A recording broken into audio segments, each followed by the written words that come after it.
भारत की defence technology एक नए युग में प्रवेश कर चुकी है। जी हां, डायनोटन सिस्टम्स ने भारत का पहला जेट चालित लॉयटरिंग म्यूनिशन विकसित किया है, जिसका नाम है कातिल। यह आधुनिक हथियार न केवल तकनीकी दृष्टि से उन्नत है, बल्कि यह भारत की सैन्य ताकत को भी एक नई ऊंचाई पर ले जाता है। दरअसल अभी तक भारत ने जितने भी यूएवीज बनाए थे, उसमें इलेक्ट्रिक मोटर्स का इस्तेमाल किया गया था, लेकिन अब पहली बार भारत ने जेट चालित यूएवीज बना के इतिहास रच दिया है। अब आप सोच रहे होंगे कि आखिर ये जेट चालित यूएवीज इतना महत्वपूर्ण क्यों है। इसका जवाब मैं आपको बाद में दूंगा, लेकिन उससे पहले आपकी जानकारी के लिए बता दूं कि कातिल पूरी तरह से स्वदेशी तकनीक पर आधारित है। इसका टेक ऑफ वजन मात्र 12 किलोग्राम है और यह 1 किलोग्राम तक का पेलोड ले जाने में सक्षम है। आपको जानकर गर्व होगा कि यह 600 किलोमीटर प्रति घंटा की रफ्तार से उड़ान भर सकता है, जो इसे युद्ध क्षेत्र में बेहद खतरनाक और प्रभावशाली बनाता है। इसके और भी बहुत सी खासियतें हैं जिसे मैं आज इस वीडियो में बताऊंगा, लेकिन वीडियो में आगे जाने से पहले भारत ने इस ड्रोन को बनाने में सफलता हासिल की है। इसके लिए वीडियो को लाइक करके कमेंट बॉक्स में जय हिंद जरूर लिखें।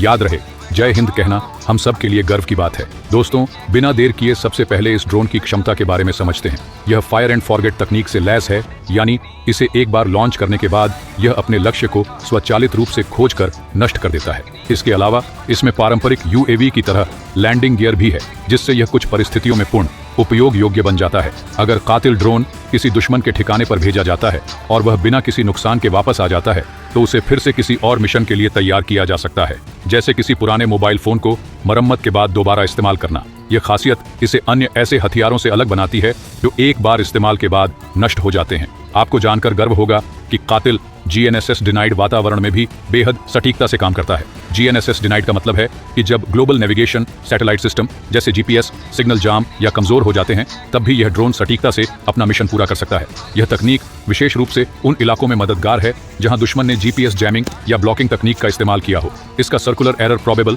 CEP मात्र 2 मीटर है, यानी यह अपने लक्ष्य को बेहद सटीकता से भेज सकता है। इसकी एंड्योरेंस भी काबिले तारीफ है, क्योंकि यह 16 घंटों तक उड़ान भर सकता है। कातिल के विकास में भारतीय इंजीनियरों और वैज्ञानिकों ने बहुत मेहनत की है। इस परियोजना की शुरुआत 2020 में हुई थी, जब भारत ने अपने सैन्य उपकरणों में आत्मनिर्भरता बढ़ाने के उद्देश्य से इस उन्नत ड्रोन को विकसित करने का फैसला किया।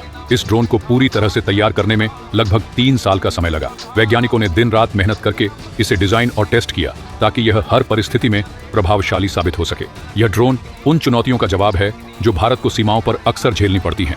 आज के समय में जब दुश्मन तकनीक के सहारे हमले करते हैं, तब ऐसे उन्नत हथियार हमारी सुरक्षा के लिए बेहद जरूरी हो जाते हैं। इसकी सबसे बड़ी खासियत यह है कि यह दुश्मन के इलाके में घुसकर भी सटीक निशाना लगा सकता है और अगर जरूरत न हो तो वापस भी लौट सकता है। कातिल 1 किलोग्राम तक का विस्फोटक ले जाने में सक्षम है, जिसमें छोटे आकार के high explosive warheads, anti armour payloads और पिन पॉइंट गाइडेड बम शामिल हो सकते हैं। आपको लग रहा होगा कि यह 1 किलोग्राम के विस्फोटक से तो चीन का गधा भी नहीं मारेगा, तो मैं आपको बता दूं कि कोई भी तकनीक धीरे धीरे बनती है।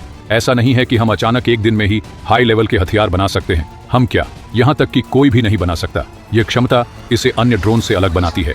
कातिल चीन और पाकिस्तान के इलाकों में 30 से 40 किलोमीटर तक अंदर घुसकर हमले कर सकता है, जो इसे सीमा पर बेहद प्रभावशाली बनाता है। भारत ने इसे इस तरह डिजाइन किया है कि यह हर तरह के मौसम में काम कर सके, चाहे वह